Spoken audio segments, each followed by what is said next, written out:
ठीक है, हो गया।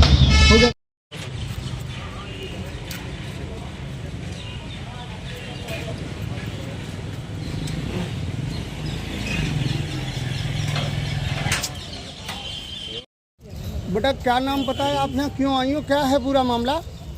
प्रदीप कश्यप ने ये मान लो कि अपने जाल में फंसा के और मुझे ये मान लो कि शोषण किया मेरे।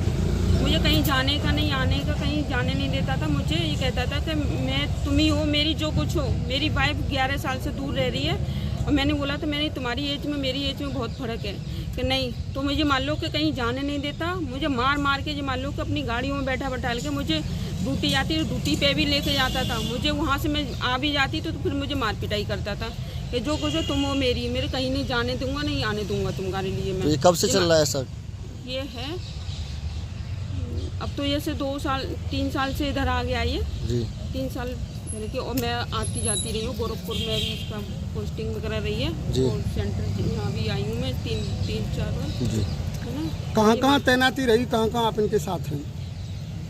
आगरा सेंट्रल जेल में, गोरखपुर, और यहाँ तो मैं 3 बार अंदर जेल में भी गई हूँ। मेरी ऑफिस में झंझाझोटी भी हुई थी इससे। अच्छा। हाँ, और ये मान लो कि मेरा शोषण किया इसने, और पता नहीं कितनी लड़कियों की ज़िंदगी ख़राब की है इसने। और 2 लड़कियों की इसने पता है प्रेगनेंट कर दिया। एक लड़की ने सुसाइड भी कर ली थी इसके चक्कर में। इसने मतलब अपने जाल में फंसा के रखा था इसने, मतलब तो मतलब कहीं कहने की नहीं, सुनने की। और ऐसे ही मतलब मुझे भी क्या आपको शादी वादी का कोई झांसा दिया था? शादी का झांसा मतलब अपने ज़बरदस्ती रखता था मेरे से, मतलब अपनी वाइफ पे मतलब इतना अधिकार नहीं जताता था, इतना अधिकार आपके ऊपर, यानी एक प्रकार से ब्लैकमेल कहा जाए। ब्लैकमेल। और कहता था कि तुमने मेरे खिलाफ कुछ बोला तो मैं चलनियों से छेद कर दूंगा और गाड़ी से कुचल दूंगा, तुमको नहीं कोई पहचान पाएगा ना कुछ, और तुम्हारे भाइयों पर केस लगा। तो आप क्या चाहती हैं? मुझे इंसाफ चाहिए, क्योंकि मेरे साथ में किया, बहुत लड़कियों के साथ में शोषण किया।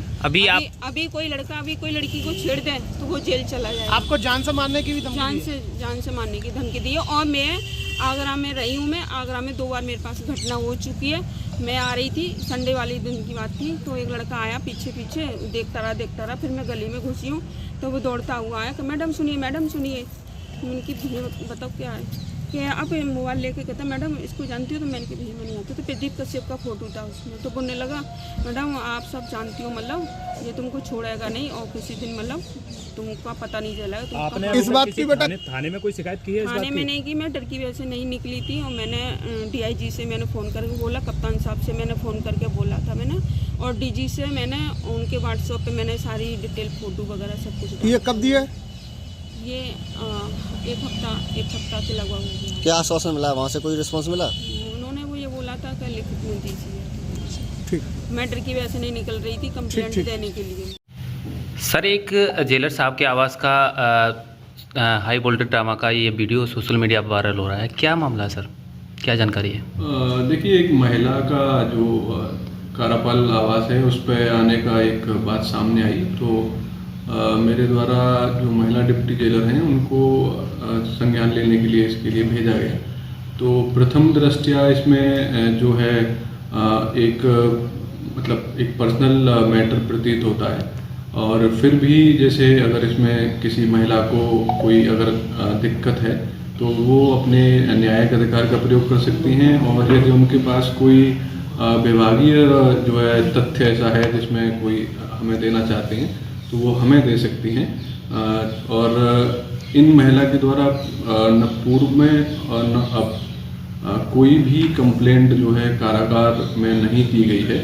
और फिर भी एक विभागीय जो रिपोर्ट है वो हम उच्च अधिकारियों को भेजी जा रही है।